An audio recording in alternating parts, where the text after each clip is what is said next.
decided to give my life to God, I was 15 years old. Because she wanted to be besties, I didn't. Now that I remember, I had fake friends and jealous people around me. That's the truth. That's the truth. I want to be loved, I want to be loved, I want to be loved. Let's get into the process of exposing myself. Hey guys, welcome back to my YouTube channel. This is Lena and you are watching welcome back to my channel. This is called Butterflies Lovely Night because I am the girl. I am that girl. I am Lena. Oh, honestly, the name of my channel is Lovely Night because this is a channel with the purpose of loving myself and finding my purpose in my journey and whatever. And I want to share that with you. The name is Butterflies because I like butterflies, and butterflies are free and they fly and they're butterflies and they're beautiful. Today I'm gonna make a very different video. Y'all are gonna get to know me better.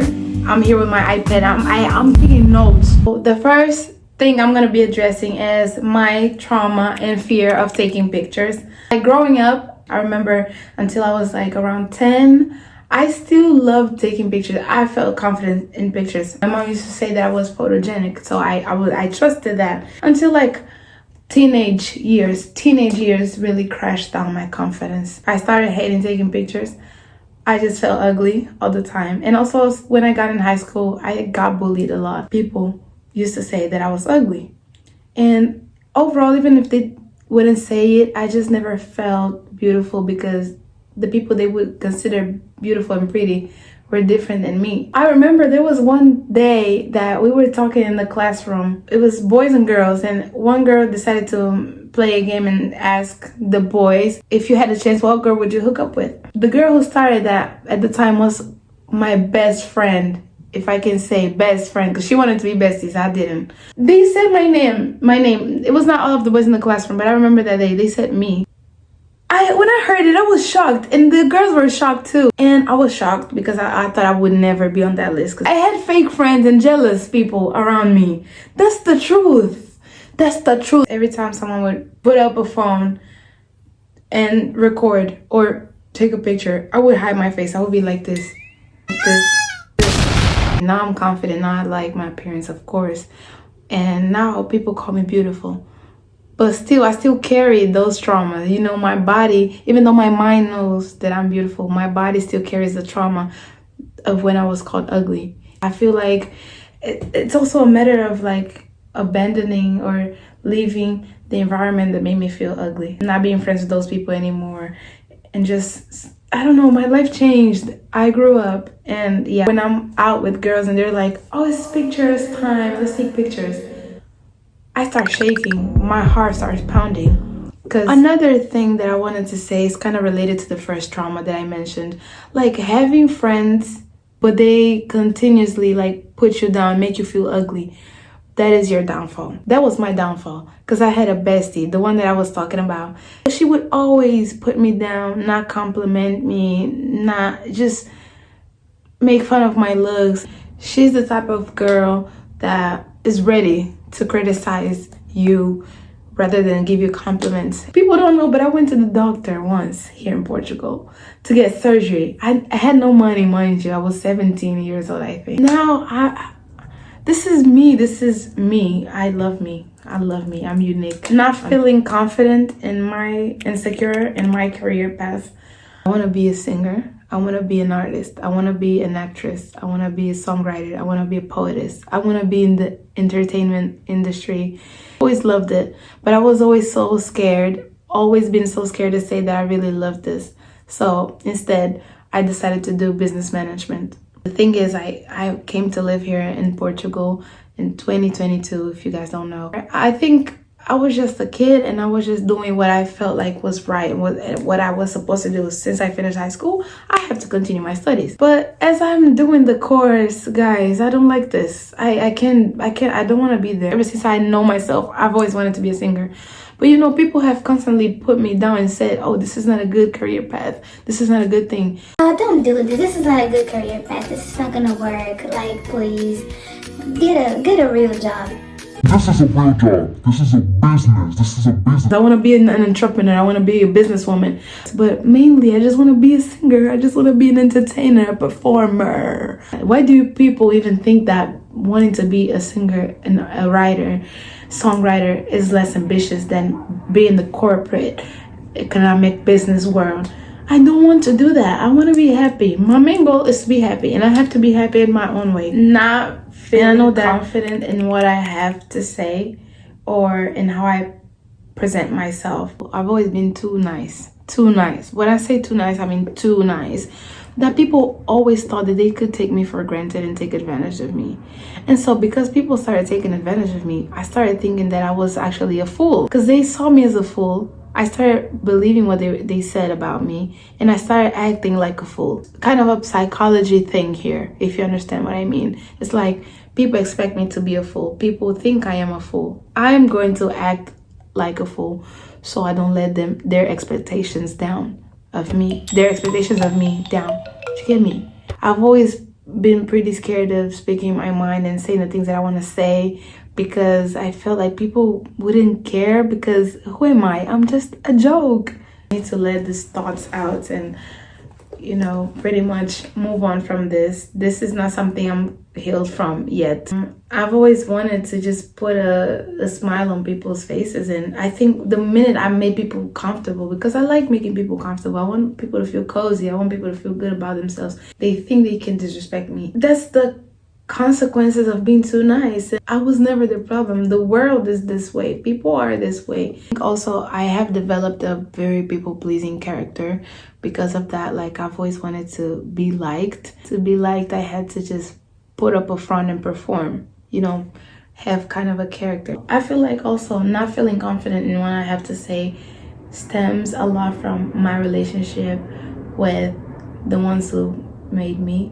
I'm not gonna get into details because I don't want to talk too much about this. I can make another video maybe when I have the courage to talk about this. But how you are raised and how your parents talk to you and teach you, that really has an impact on your adult life and your whatever, and it breaks you. I've been broken, I've been crushed, and also I just could never defend myself. I could never defend myself when people try to disrespect me. If they see me as a joke, I might as well act like a joke because they're already expecting me to be a joke. You know what I mean? Deep down, I always knew that I need to fight against this. I'm not a joke. I am more than that. I am sufficient. I'm enough. I have a good thing to say. I have a good message to give. And this is what I'm doing now. At 20 years old, I'm finally overcoming the fear of speaking my mind. And I'm not going to say I could have been happier because I'm not the happiest I want. That late outfit. I just want y'all to see the process and know that you're not alone and that there's also someone going through it. I'm not gonna sit here and be like those people, I went through this and that, but I couldn't be happier. I already made it. No, I'm here to literally show you the process. I'm documenting the process, and hopefully one day we can see together the results of this process. Okay? Another trauma. I've always wanted to be loved, and I always talked about love. But I never told people I wanted to be loved. So in my room, alone at night, I would constantly think about love. Everywhere I'd go, I think about love. I just want to be loved. I just want to be loved. This has a reason, Not liking what I looked like, not feeling like boys like me, not feeling confident because I think I'm a joke, just feeling stupid and like a fraud. I'm 20. I've always felt like this. I don't know how I can change that, but I know I'm not. But my body still has stored trauma. Maybe I'll forever live the consequences of these things, but maybe not. Maybe I'm truly gonna overcome this. I never wanted to let people know the things that I go through, because people don't know the things that I actually go through and went through and been through. And I've always wanted to be free, and always wanted to be truly loved and appreciated the way I am. Sometimes we say, oh, you deserve to be loved. You deserve love. I deserve love. But people have to understand that we don't deserve love. We don't need to deserve to have it. You know what I mean? It's like oxygen. You are born and you have access to oxygen. It's there for you. It's not a matter of you deserving oxygen for you to breathe. It's just there. This is something you need. And also it's there. It's a gift that God gave us to continue living and to I don't know. And it's the same thing with love, with happiness, with joy, with all of these things. We don't need to deserve it, because people have a standard of what's deserving. People think that, oh, because I've done this and that, I am worthy of having it. I'm worthy of this. I now I can receive love because I've done all these things. And that is deadly. That's poison to your soul, because you're always gonna think, oh, now I don't deserve love because I fucked up. No, now I deserve love because I've just given food to the poor. This is not Love is not about deserving. I always talk about love and freedom, because as I get more comfortable, I'll share more stories about my life here. God has put people in my life that love me, and I've been learning to appreciate that. I've been learning to accept that. And that brings me to the last one, the last trauma. My relationship with God. If you guys don't know, I am a Christian. But I don't like saying that I'm a Christian nowadays or lately. My relationship with God is not the best. It's not what I think it should be. Like, being lukewarm, it's not what God wants for us. Let me explain to you why I think I kind of drifted away from God. When I decided to give my life to God, I was 15 years old. I got baptized. I was very active in the Word. I was praying, going to church, blah, blah. And I was trying to convince everyone that God was good, because I believed that. I still believe it to this day. Nothing has changed. I would always feel like heavy in my heart that, oh, if you don't preach the word, if you don't tell people about Jesus, you're going to hell. If you don't do this, you're being disobedient. Like, God is not happy with you. So I had that constant pressure. Now that I'm grown, I realized that what I was doing at the time, I was trying to earn God's love. Even though in the Bible it says that we are loved because He chose us. We are loved because He loves us. He loves us. There's nothing we can do for Him to stop it. He won't stop. He won't stop. And there's nothing we can do to make Him start loving us. But I knew that at the time, but that was not the strongest thought that I had in my mind. In my mind, I have to do all these things to please Him. It's not that we don't have to please Him, but we don't have to do things to gain His love. We don't have to be more perfect to gain His love. And at the time, I couldn't think that way. I was like so worried about doing always the right thing. I would always criticize myself and judge myself if I maybe it was not even a wrong thing. It was just me judging myself all the time and being self-conscious and thinking, am I doing the right thing? Is this the right thing? Is this pleasing God? Blah, blah, blah. And that was overwhelming, overbearing. People who saw me in that phase know that everywhere I'd go, I would talk about God. I would speak about Jesus. But with time, I just noticed, well, I'm happy for a little amount, but I'm unhappy for this much. I got burnt out, and I realized that I was doing all these things, and I felt overwhelmed all the time, overthinking everything I do. Also being very heavy on people. I was being heavy on people too. Like, I was all the time calling people out. Like, I can call people out. I can still do it to this day. It's normal if you're a Christian or not. But the way I was doing it was crazy. I was so self-conscious about what I was doing, that I was also becoming too conscious about what other people were doing. I still believe in God. I still trust that He's good, because He is. He hasn't changed, and He wasn't the problem at the time. The problem was how I understood the Bible. I was very young, and I just wanted to be perfect for God. Like, right there, like out of the blue, like, boo, I'm a Christian, I have to be perfect. I'm gonna do anything and everything to be perfect. I was getting crazy to a point that if I saw someone in the street and I didn't talk to them, I would feel like I failed, like I sinned. But also, that came from the wound that I have that screams loud, I want to be loved, I want to be loved, I want to be loved, I want to be liked, I want to be liked.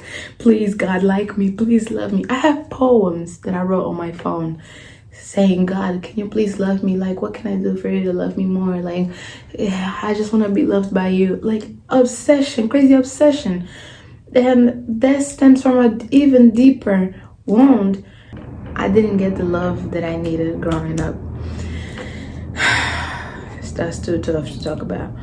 It makes you seek for love in other things. It makes you seek for love the wrong way. Every time I think about going back to Him, I just remember that phase. I don't want it to hurt anymore. I don't want to hurt anymore. I'm fixing this. Now I'm building my confidence from scratch.